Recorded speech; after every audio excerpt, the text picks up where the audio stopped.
Hi, this is Kirsten, and this is my semester summary. Over the progression of the course, I learned more than I could have ever hoped for from the class. I learned about standard physics concepts and also expanded my knowledge on other topics, including programming, technological advancements, and controversial debates, such as the efficacy of homeopathic medicine. I worked my absolute hardest to complete every assignment to my best ability by fulfilling all the requirements indicated on the syllabus, as well as completing all of the work required for the A grade. I pursued the A grade work requirement for every single assignment we were given. I even tried my best to go above and beyond what was asked of me on many assignments. I think I deserve an A as my overall grade in this class because I completed all of the A grade work and with great effort. Next, I'm going to describe the assignments I completed over the course and how they are all A material. For the first week, we did a lot of intro stuff. We took a quiz on the syllabus, and then we had to answer the first assignment, which was 3 questions.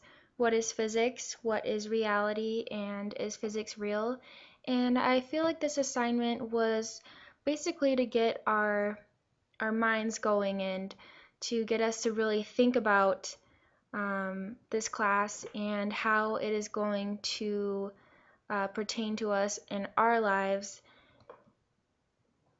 In my response, I definitely tried to think outside of the box, especially in the second question, what is reality? I really had to think about it for a while.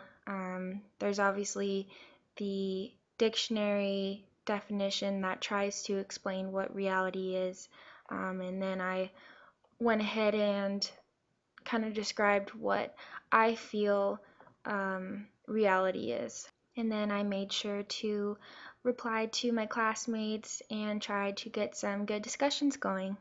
Next, we had the Nature of Science assignment, and I thought this was really interesting, mainly because in school, children are taught basic concepts of science and not the nature of science. Then we had our first neat resource, which was on 3D printing. I thought this was really, really awesome to learn about because I'd never heard of 3D printing before, and it seemed like a lot of my classmates had not had any previous knowledge of this topic either.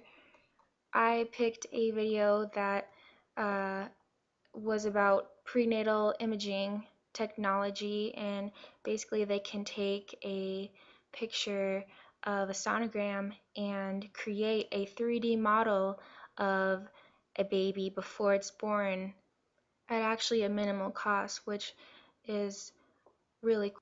Then we moved on to the document Weaver's Physics for Video Games. First chapter was on coordinates. Then we had a lab, which was on coordinates, and then we were introduced to VPython.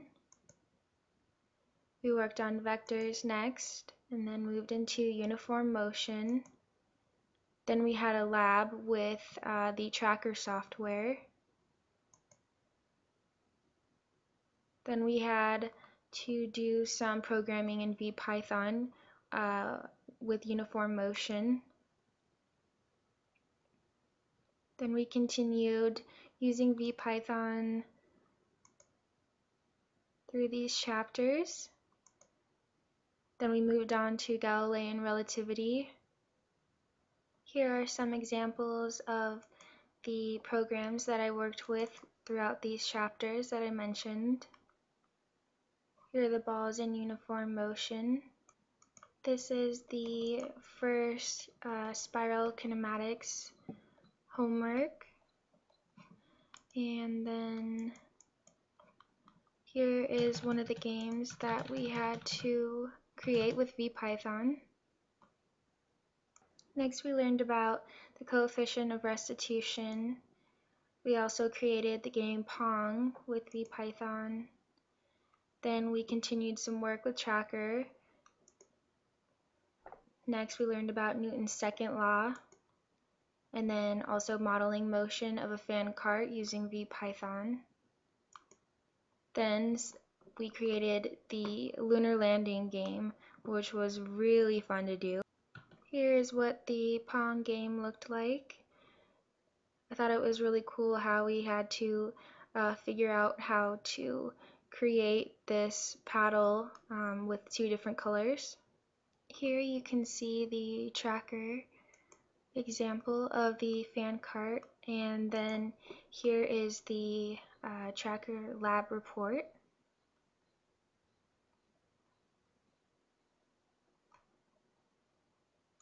Here's the document for the lunar landing game,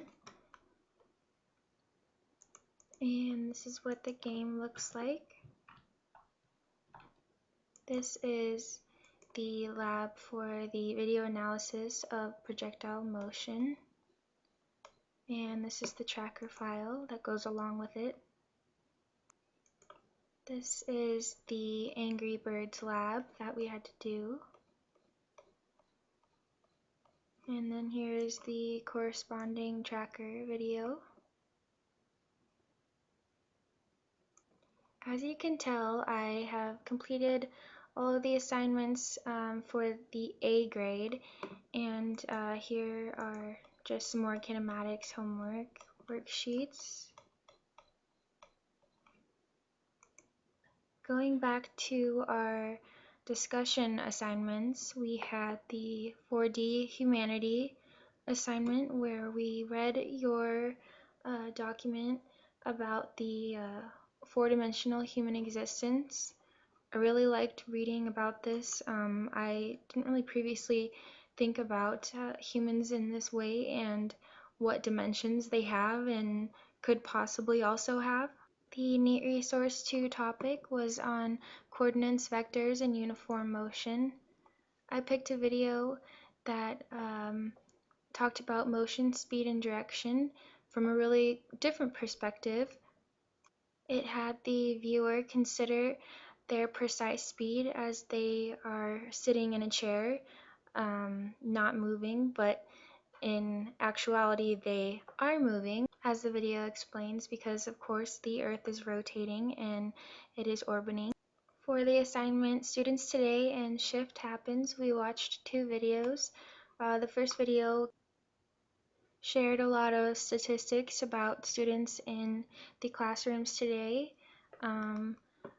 One that really stood out to me was that a lot of students buy textbooks that are extremely expensive and they end up never even opening them. The next video gave a lot of statistics on the use of technology and also social media websites. One that really struck me was the amount of people that use Facebook and even around the world. The NEAT Resource 3 was on programming, and I chose to show a video about Charles Babbage. He created an analytical engine that's now thought to be one of the most elaborate operation devices ever designed. Next, we watched a TED Talk on boys and gaming. Previously, I had little understanding that boys felt so out of place in school and kind of left out and like they're forced to act a certain way. I think that adding video games and educational games to the curriculum may help them feel more involved. NEAT Resource 4 was on collisions. I thought my classmates posted some really neat videos. For my video, I decided to post a collision about lightning, and basically where the collision occurs is where the negative charges from a cloud reach down towards the ground and the positive charges from the ground reach up, and when those two charges collide, there's an explosion, and that collision is what causes lightning. For the Engage Me or Enrage Me assignment, There was a lot of really good discussions going on between my classmates and I. I think Prensky's article really brought up a lot of relevant points for children in the classrooms today. They feel, disengaged and bored because the curriculum is so out of date compared to all the advancements in technology that we have now. So, in order to possibly spark their interest again, we can include these new technology advances to motivate them and get them excited about learning. Next was the value of creative disobedience discussion. We read an article, and basically the author wrote about their childhood and how their father um, was always the person that they looked up to for answers to any question that they had. And when he did not know how to answer a question, they were just quite dumbfounded. And I think that me, along with all my classmates, really related to that because as a child, you look up to your parent so much that you expect them to know everything. And like all the other discussion assignments that we had, I made sure to comment on at least 8 of my classmates' posts and try to go on with some more in-depth conversations. Next, we had our controversial debate papers, and my controversial topic was on whether or not homeopathy is efficacious. NEAT Resource 6 was on lunar landings, so I decided to post an interview with Buzz Aldrin, who was on the Apollo 11. Then we watched a video with multiple chapters on the digital nation.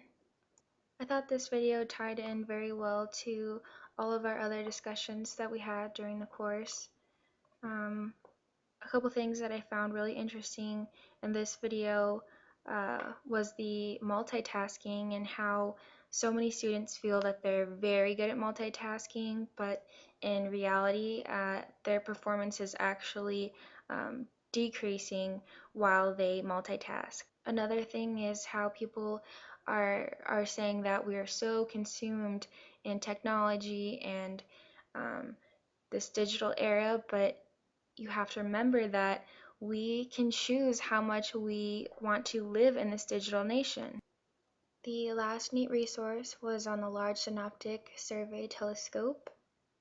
I chose this website as my neat resource because it gave a lot of great information, and it also gave you some good visuals of how the LSST will look by the time it's finished in 2020.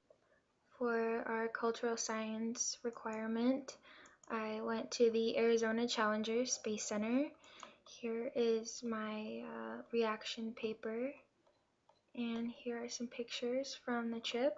This is what the Space Center looks like from the outside, and here are some more pictures.